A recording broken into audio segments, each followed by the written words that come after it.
सबसे पहली चीज़ तो कॉन्फिडेंस। हमारे दोस्त का एक डायलॉग था, ये लड़ाई आत्मविश्वास की लड़ाई है, इसको सिर्फ किताबों कॉपियों से नहीं लड़ा जा सकता। ये लड़ाई किसकी है? आत्मविश्वास की। और मेरा ये मानना है, जितना ज़्यादा कॉन्फिडेंस होगा रिजल्ट उतना ही आपके पक्ष में, फेवर में आएगा। इसलिए थोड़ी घबराहट कम रखनी है। और दूसरी बात, एथिक्स में आपने भगवत गीता पढ़ी है, तो उसको चरितार्थ करने का समय है कि फल की इच्छा मत कर। अपने बस एग्ज़ाम देना है, पूरा मन लगा के एग्ज़ाम देना है, पूरा पॉजिटिव होके एग्ज़ाम देना है। जितना पॉजिटिव होके एग्ज़ाम दोगे उसका रिजल्ट उतना ही अच्छा है।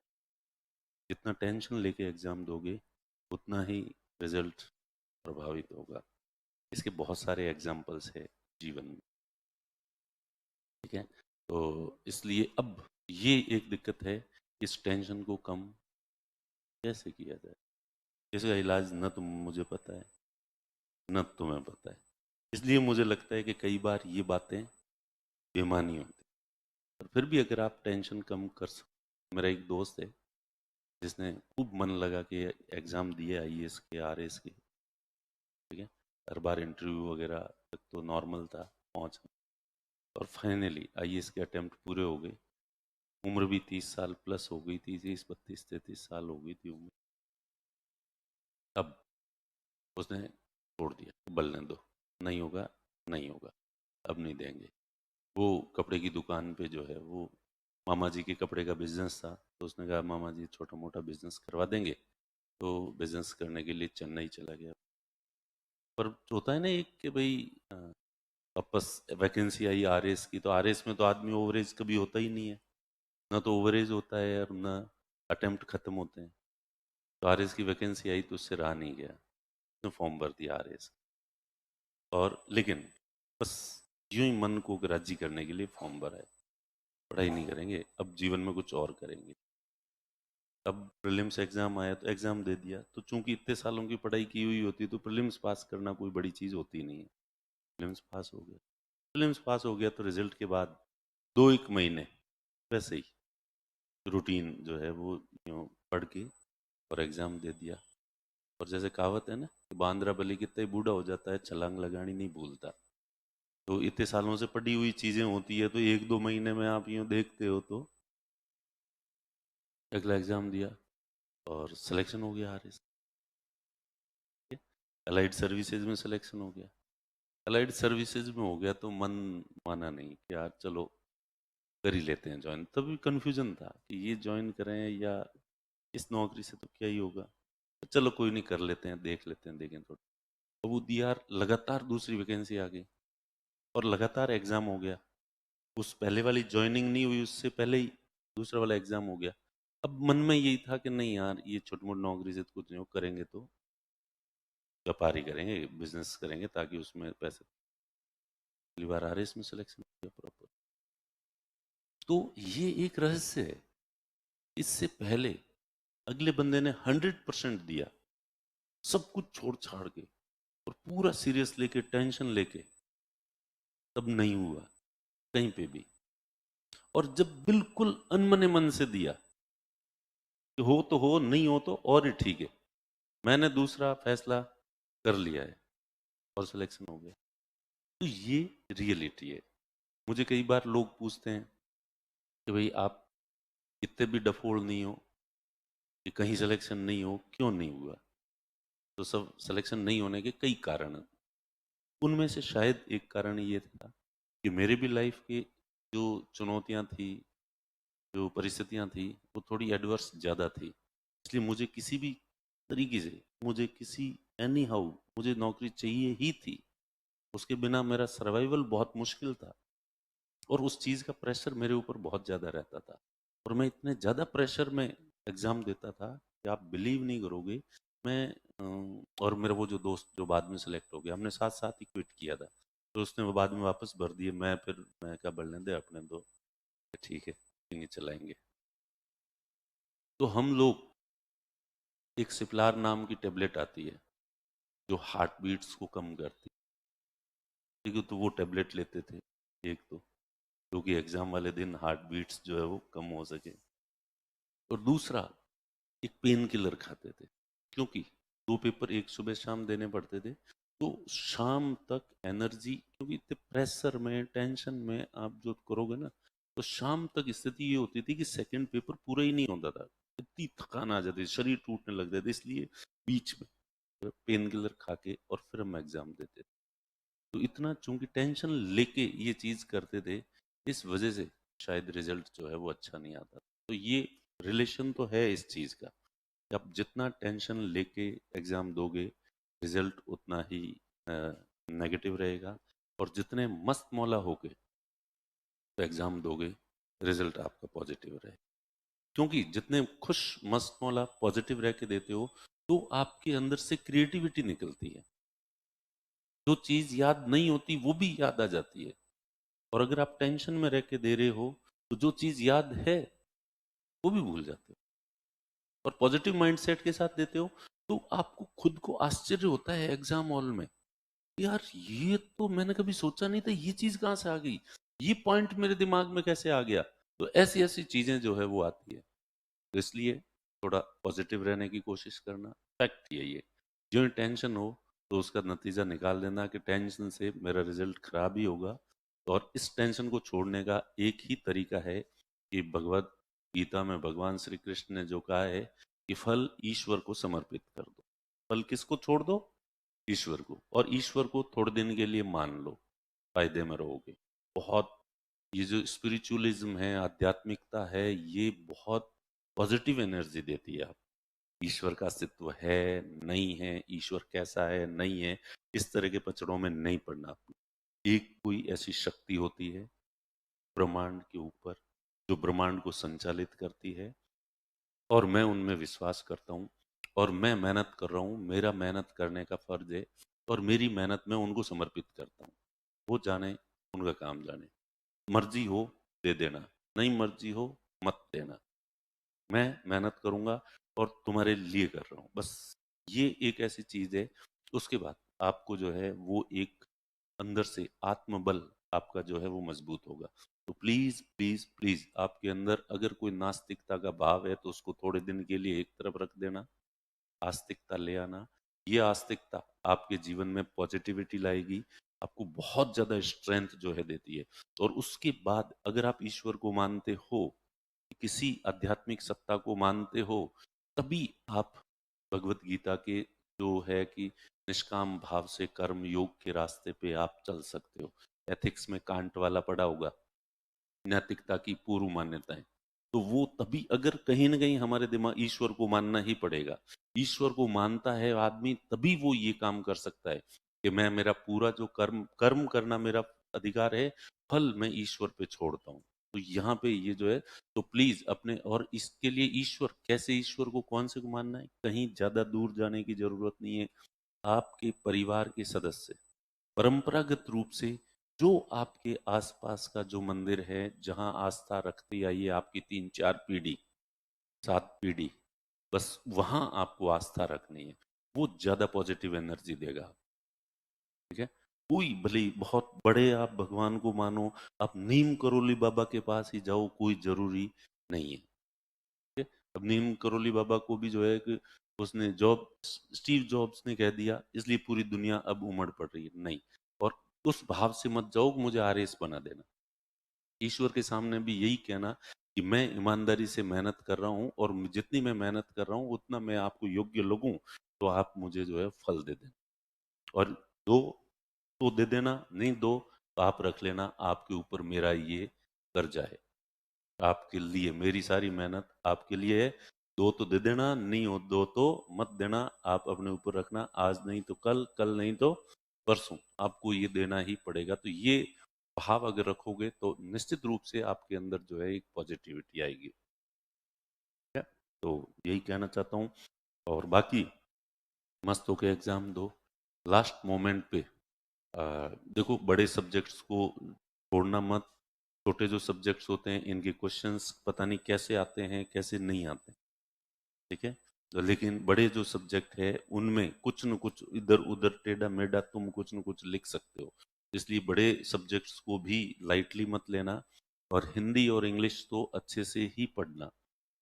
और इंग्लिश का जो तरीका है, जो हम लोग तरीका अपनाते थे, तो जो जो वर्ड्स, इडियम फ्रेजेज याद करके जाना, 20-20 30-30, मैं कोई 50-60 याद किए थे, 50-50 60-60 100-100 याद किए थे। और वहां देखा कि तो भी जो मैं याद करके गया था वो तो पूछे ही नहीं, वहां कुछ और ही पूछ लिए। तो अब अपने पास इतने सारे याद किए हुए, उनका क्या करें? तो मैंने जो लेटर लिखा, मैंने जो ऐसे लिखा, उनमें वो सारे यूज कर लिए। हर दूसरे सेंटेंस में इडियम और फ्रेजेज का यूज, वहां काम नहीं आए यहाँ काम में ले लो। तो आप इडियम फ्रेजेज जो है वो याद करके जाना, और ऐसे में यूज करने हैं उनको, इंटेंशनली करने हैं। ये तो 5-7 आप बड़े स्टैंडर्ड तरीके के जो है वो यूज करने हैं, ये ध्यान रखना। और उससे लैंग्वेज रिच बनती है, और उसी से टीचर तो जो है वो तुम्हें मार्क्स देगा। फिर कुछ अच्छे शब्द, जो स्टैंडर्ड शब्द हो, जो बहुत कम यूज में आते हो, वो वाले जो है वो काम में लेना। प्लस इंग्लिश में स्पेलिंग गलत मत लिखना, नंबर कटते हैं। ठीक है, जो स्पेलिंग आ रही है वही वर्ड यूज करना। अगर नहीं आ रही है तो उस वर्ड को यूज ही मत करो। उस वर्ड को यूज किए बिना सेंटेंस नहीं बन रहा है, तो उस सेंटेंस को ही हटाओ अपने। जरूरी नहीं है वो सेंटेंस लिखना, उसके जैसे 10 सेंटेंस दूसरे मिल जाएंगे। तो ये तो कर ही सकते हैं ना, ये तो पता ही होता है इस वर्ड की प्रॉपर स्पेलिंग अपने को नहीं आ रही है, तो उस वर्ड को मत लिखो। वर्ड के बिना सेंटेंस नहीं बन सकता, उस सेंटेंस को ही मत लिखो। जब ऐसे लिखते हो, लेटर लिखते हो, ये दूसरी चीजें लिखते हो ना, तो उसमें यहाँ आप लिखोगे, उसके नंबर तो मिलेंगे या नहीं मिलेंगे, लेकिन गलती जो करोगे उसके नंबर कटेंगे। हिंदी में भी ये ध्यान रखना, जिस शब्द की मात्रा नहीं आ रही है सही, कंफ्यूजन है, वो शब्द हटा दो, वो लिखो ही मत। शब्द के बिना वाक्य नहीं बन रहा है तो वाक्य को ही हटा दो, वो दूसरी चीज लिखो। प्लस जो है आपकी उसमें एक आएगा समराइज करना। ठीक है, प्रेसी राइटिंग, संक्षिप्तीकरण इंग्लिश में, अपने उसमें जो अच्छे अच्छे वर्ड होते हैं वो इधर उधर भी काम में ले, ताकि स्पेलिंग का लोचा ही खत्म। उसके जो सेंटेंस है, कोई अच्छा सेंटेंस है, उधर भी काम में ले लेना। तुम्हारे जो डीपीएसपी नीति निर्देशक तत्व हैं, बहुत अच्छे से याद करके जाना। इनको हिंदी में ऐसे में भी यूज में लेना है, लेटर राइटिंग में भी यूज में लेना है, तो और भी कुछ करना है तो वहाँ पे यूज में लेना है। बहुत स्टैंडर्ड, बहुत रिच लैंग्वेज है। अब पर मैं ये कुछ ऐसे रहस्य होते हैं कि सब ऐसे करोगे तो फिर सब करेंगे, एग्जामिनर समझ जाएगा। अच्छा पर वैसे चिंता मत करो, ज्यादातर डेढ़ होशियार है, अभी कोई क्लास नहीं सुन रहा है, कोई नहीं देख रहा है, सिर्फ तुम लोग देख रहे हो। ऑनलाइन वाला बंद करा दे ऑनलाइन। मर जाएंगे कोई। वैसे नहीं देखते ऑनलाइन वाले, निश्चिंत रहो, ऑनलाइन वाले नहीं देखते हैं।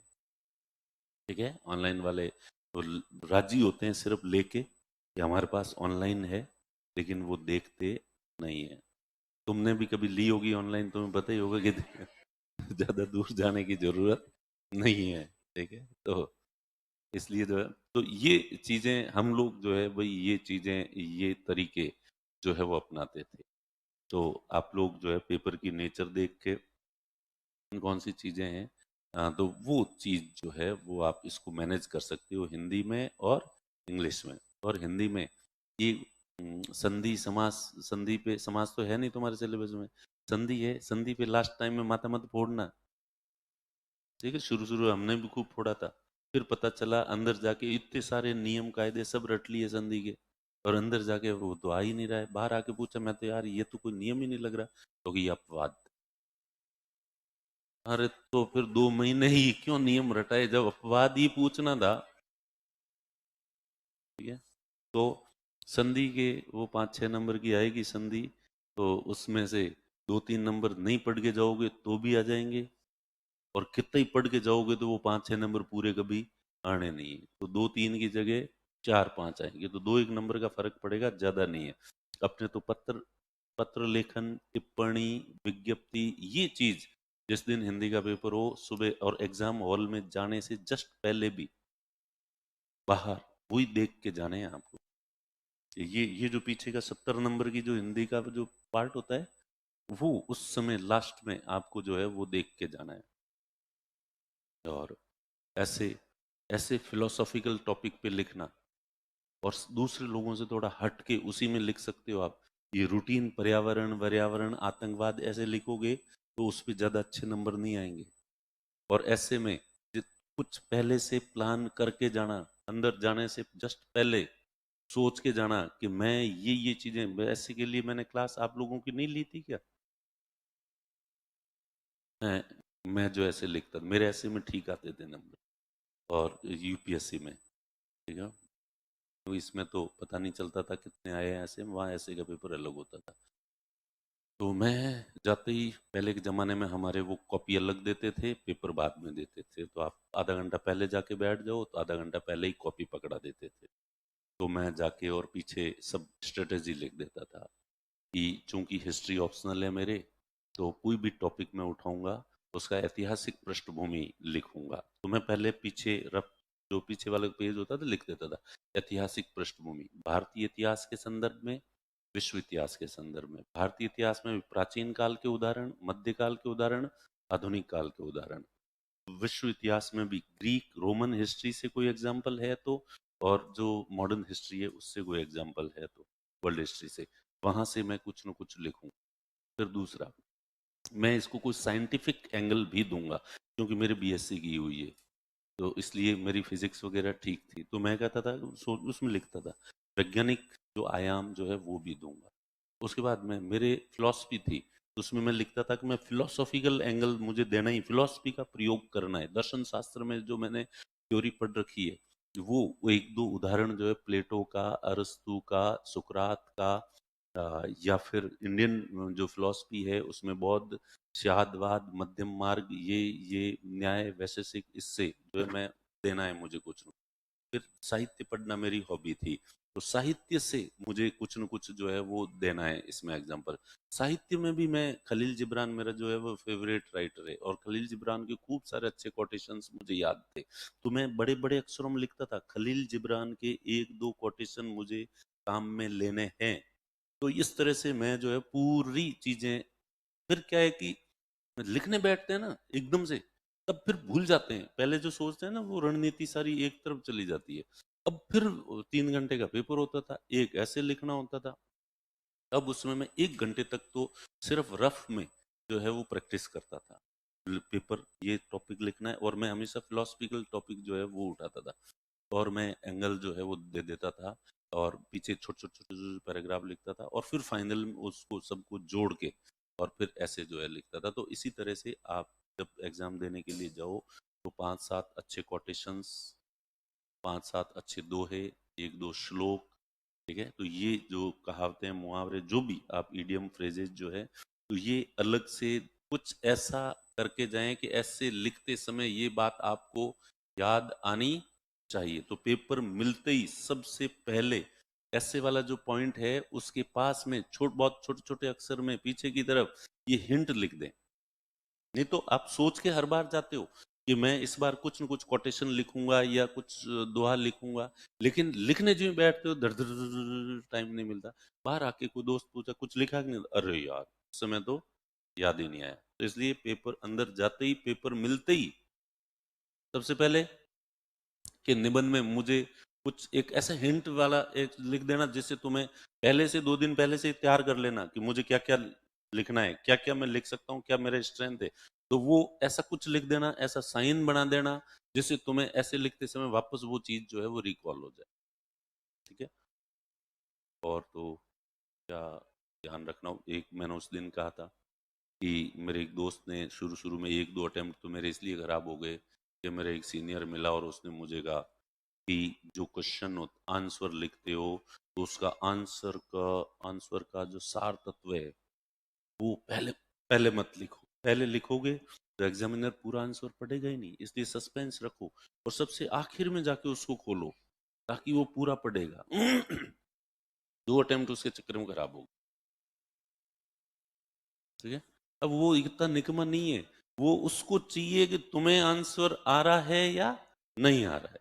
उसको फट से आपकी कॉपी कॉपी के मैं अंदाज बताऊंगा कि तो 20 कॉपी एक आदमी, आजकल तो फिर 20 कॉपी वाला सिस्टम ही नहीं है, आजकल तो वो क्वेश्चंस होते हैं तो इनको बहुत कम टाइम में ये जाते हैं, डे टू रूटीन का काम करके थोड़ा सा टाइम निकाल के वहां जाके बैठते हैं और वो फिर वो चेक करते हैं, तो जल्दी जल्दी में करते हैं, उनके पास इतना समय नहीं होता। तो इसलिए जो है तुम्हें जो भी आ रहा है पहली लाइन में ही लिख दो आंसर का सार तत्व। अपन भूमिका बनाते हैं, अगले को लगता है कि चूंकि इसको आ नहीं रहा है इसलिए इधर उधर की बात है, वो भूमिका नहीं समझ रहा है, उसको इधर उधर की बातें समझ रहा है। इसलिए भूमिका नहीं बनानी है, किसी भी आंसर में नहीं बनानी है। और जो आंसर है उसको दो भले 100 शब्दों वाला है, उसको 10 शब्दों में अगर आंसर का सार तत्व लिख सकते हो तो लिख दो पहली लाइन के अंदर, और उसके बाद उसको एक्सप्लेन कर दो, ताकि उसे ये पता चल जाएगा कि इसको इसका आंसर आता है। और हाइलाइटर का प्रयोग आजकल कर सकते हो या नहीं कर सकते? मना होता है? अंडरलाइन कर सकते हो कि नहीं कर सकते हो? तो जो आपकी महत्वपूर्ण, देखो अच्छी चीज को अंडरलाइन करना आता हो तो ही करना, नहीं तो पता चले बात तो इतनी बकवास है और तुमने अंडरलाइन की है, उसका ध्यान नहीं जा रहा होगा तो भी जाए करके बोल, ये भी अगर अंडरलाइन गया है तो इसका मतलब तुमने क्या ही लिखा होगा दूसरा।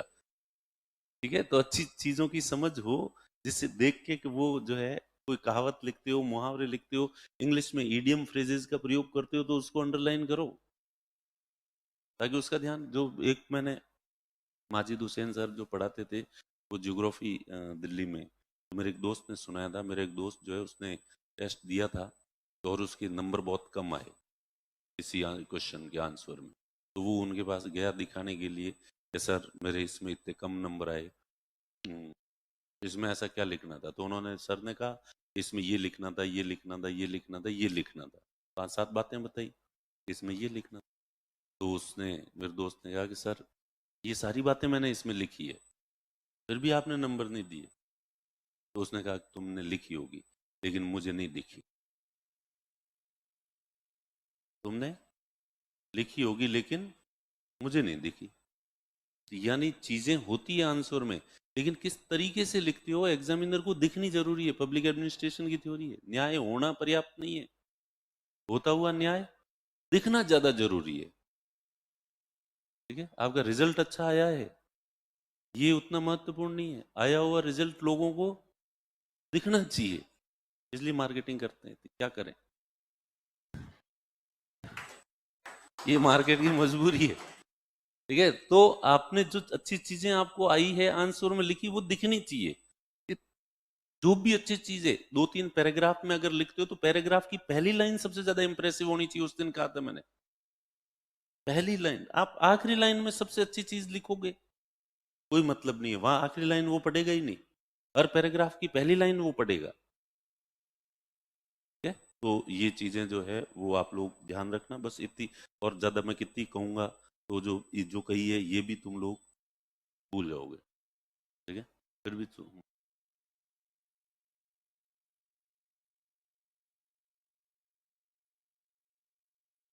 हाँ, वर्ड लिमिट जैसी कोई चीज नहीं है। अगर आपकी स्पीड तेज है तो पेपर पूरा करना है, इसमें सब तरह के लोग मिलेंगे आपको। टॉपर्स में ऐसे भी टॉपर्स मिलेंगे जिन्होंने वर्ड लिमिट को स्ट्रिक्टली फॉलो किया है, ऐसे भी टॉपर्स मिलेंगे जिन्होंने वर्ड लिमिट को फॉलो नहीं किया है और उन्होंने स्पेस लिमिट को फॉलो किया है।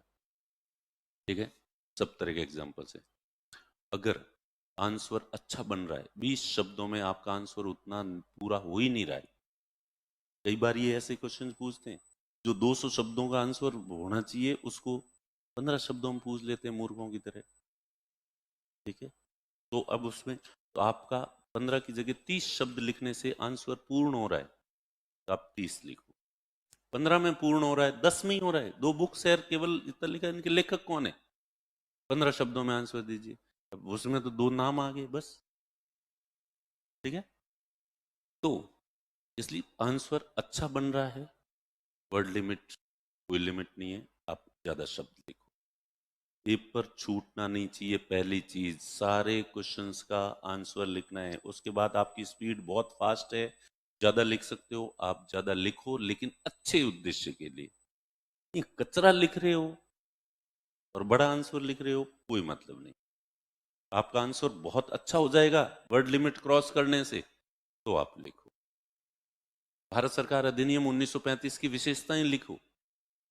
अब तुम 2 भी लिख सकते हो, 4 भी लिख सकते हो, 5 भी लिख सकते हो, 10 भी लिख सकते हो। अब उसमें वर्ड लिमिट को स्ट्रिक्टली 50 शब्दों में ही लिखना, इसलिए आपने 3 ही लिखी।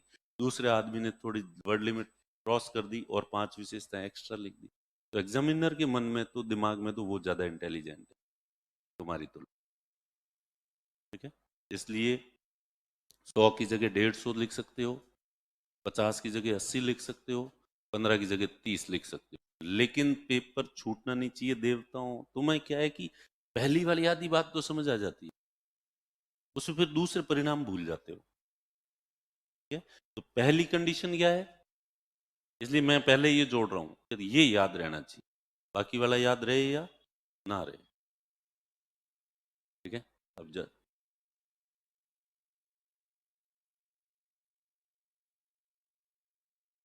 बिल्कुल दाएं बाएं उन्हों मैनेज हो जाए।